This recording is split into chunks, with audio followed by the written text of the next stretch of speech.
Everyone welcome back to my channel. तो आजकेर भिडियोटा किन्तु एक बछर आगेर नेওয়া क्लिप्स थेके एडिट करा, कारण ठीक एक बछर आगेई प्लानिंग करे आमरा गिয়েছিলাম নিউ ইয়র্ক, মানে আমি আর আমার 5 জন বন্ধু। তো তাদের মধ্যে সবাই ইন্ডিয়ান আমরা, আর একজন শুধু নেপালের ছিল। তো সবাই মিলে ডিসাইড করেছিলাম যে একটা কোথাও অ্যাটলিস্ট আমরা ঘুরতে যাই, কারণ আমরা কোনো ছুটির সেভাবে অ্যারেঞ্জ করতে পারছিলাম না, খুব বিজি কিচেন হয়ে গিয়েছিল মোটামুটি মার্চের মিডল থেকেই। তো তাই জন্য ডিসাইড করা হয়েছিল যে ঠিক আছে আমরা সামহাউ ম্যানেজ করে একটা মানে 2 রাত্রি 3 দিনের প্ল্যানিং ছিল, সেভাবে অ্যারেঞ্জ করে আমরা ফাইনালি গিয়েছিলাম নিউ ইয়র্ক। সেই জায়গাটা মানে কি বলবো, আর এত সুন্দর, পুরো একদম স্বপ্নের মতো মনে হচ্ছিল যে ফাইনালি আমরা মানে আসতে পেরেছি এত কিছু প্ল্যানিংয়ের পরে। তো প্রথম দিনই আমরা স্ট্যাচু অফ লিবার্টির ওই পার্টটা কমপ্লিট করেছিলাম, আর সেন্ট্রাল পার্কটা এত বড় যে হেঁটে হেঁটে আর শেষ করার মতন মানে মনে হয় না পুরোটা তো আমরা কভার করতে পেরেছিলাম, এতটাই বড়। আর জায়গাগুলোর মধ্যে একটা আলাদা ভাইবস রয়েছে, বিশেষ করে টাইম স্কোয়ার, যেটা ভীষণ বিজি আর প্রচুর মানুষ সেখানে। আর সেখানে স্ট্রিট ফুডের মধ্যে একটা মানে এমনিতে ফালাফল সব জায়গায়ই ভালো, বাট ওইখানে নিউ ইয়র্কের যে স্ট্রিট ফুডের যে ফালাফলের একটা আমি নুডলস বা কিছুটা খেয়েছিলাম ওখান থেকে, তো সেইটা না আমার খুব ভালো লেগেছিলো খেতে। এমনিতেও ফালাফল ভালোই হয়, খেতে ভালো লাগে বেশ। তো আর স্পেশালি আমার এরম জলের মধ্যে এরম জিনিসপত্রগুলো দেখতে খুব পছন্দ হয়। আর রাস্তাগুলো দিয়ে হাঁটতে গেলেও না মানে মনে হচ্ছিল যেন এত সুন্দর জায়গাটা, আর প্রত্যেকটা এত বড় বড় বিল্ডিং, মানে আলাদা একদম, মানে পুরো মনে হচ্ছে না সিনেমার মতন সব কিছু সামনে দেখতে পাচ্ছি। প্রচুর মানুষ, ব্যস্ত শহর, মানে কে কীভাবে যাচ্ছে হয়তো মানুষ কাউকে আর ঘুরেও দেখছে না। তো এই হচ্ছে আমাদের গ্রুপ। আর সমস্ত শেষে ফাইনালি আমি অ্যাটাচ করে দিয়েছি প্রচুর ফটোজ, মানে মিউজিয়ামের অনেক অনেক জিনিস। আর এখানে গিয়ে আমরা পাগল হয়ে গেছিলাম যে প্রচুর ছবি তুলতে হবে, প্রচুর ভিডিও করতে হবে, যাতে অনেক মেমোরিজ থাকে আমাদের। আর বিল্ডিংগুলো বেশ উঁচু যেহেতু, তো ওই লাইটসগুলোর জন্য আরও ভালো ভালো ভিডিও আসছিলো। রাতের বেলায় এই পুরো শহরটা জুড়ে যে হাঁটতে এত ভালো লাগে। এবারে অলমোস্ট আমরা প্রতিদিনই রুমে ঢুকতে ঢুকতে ওই 12টা, 12:30, 1টা, 1:30 এরম হয়ে গেছে। এবারে খাবার দাবার ওই যা হয় স্ট্রিটের থেকে যেরকম খাওয়া দাওয়া হচ্ছে বা হ্যাঁ একটা দুটো ভালো জায়গা আমরা ট্রাই করেছিলাম। এইবারে আমি পিৎজা খেয়েছিলাম, তো সেটা ভালো লেগেছিলো আমার। মানে সত্যি বলতে যে মানুষ বলে যে হ্যাঁ নিউ ইয়র্কে গিয়ে পিৎজা খাওয়া হলো না তো কিছু খাওয়া হলো না, তো এটা কিন্তু ঠিকই কথাটা। ওখানকার পিৎজার টেস্টটা না একদম অন্যরকম। তো মোটামুটি 2-3টে রেস্টুরেন্ট আমরা ট্রাই করেছিলাম, আর পাস্তাটাও ট্রাই করেছিলাম, ওটাও ভালো। এবারে অথেন্টিক যদি কোনো ইটালিয়ান রেস্টুরেন্ট হয় সেক্ষেত্রে না ফ্লেভারই আলাদা হয়। মানে আমি নেক্সট কোনো একটা যদি ব্লগ এডিট করতে পারি, যদি আমার কাছে ক্লিপস থাকে, তো শার্লেটের একটা রেস্টুরেন্টে আমরা খাওয়া দাওয়া করেছিলাম। তো সেইখানে ওটা প্রপার ইটালিয়ান ছিল, তো সেইখানের যে ফ্লেভার সেটা আলাদাই। আর এই যে দেখো পেঙ্গুইনগুলো, এরা এত কিউট, মানে ক্যামেরা করছি দেখে মনে হয় আরও বেশি অ্যাক্টিভ হয়ে গেছে, ভীষণ মিষ্টি। আর এই শোল মাছটাও খুবই সুন্দর করে রিল্যাক্স মোডে জলের মধ্যে ভাসছে, সাঁতার কাটছে। তো এই পার্টটা আমার ভীষণ ভালো লেগেছিলো দেখতে। আমি সামনে থেকে তখন আগে দেখিনি এরকম, তো আমার জন্য অনেক কিছুই নতুন ছিল।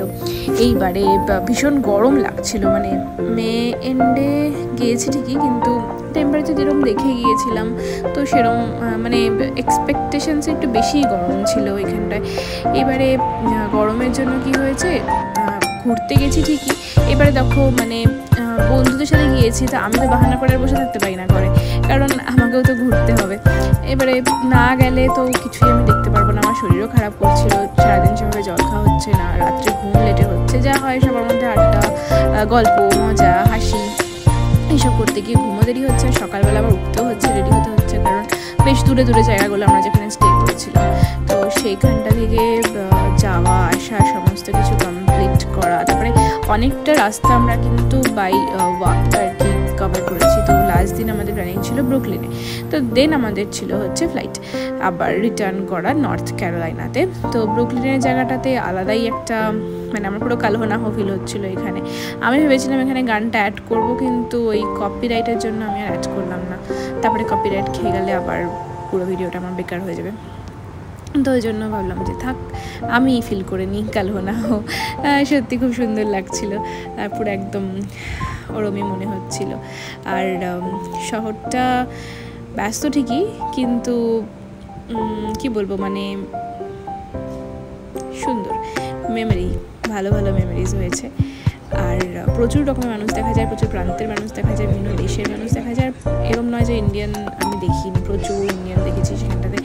আর গুজরাটের থেকে 2-3 জনের সাথে আলাপ হয়েছিল। তো এই যে এবারে ব্যাক টু আওয়ার তখনকার আর কি হোম স্টেশন। তো ওইভাবেই আর কি ঘোরা হলো, কমপ্লিট হলো এইবারে। বাট 1-2 জায়গা আমি যাইনি, কারণ আমার শরীর সত্যিই খারাপ ছিল, আর মুডও খুব একটা ভালো ছিল না। কারণ আমার বন্ধুগুলো আমাকে পিঞ্চ মারছিল যে আমরা না নিয়ে আসতে পারতে না। কারণ আমি বলেছিলাম যে ছুটিও হবে, একা আমি পারবো না ম্যানেজ করতে, তোমাদের যদি হয় তাহলে তোমাদের সাথে যাবো, না তো আর যাবো না। তো ওরা কেউই বাঙালি নয়, সবাই হচ্ছে নন বেঙ্গলি।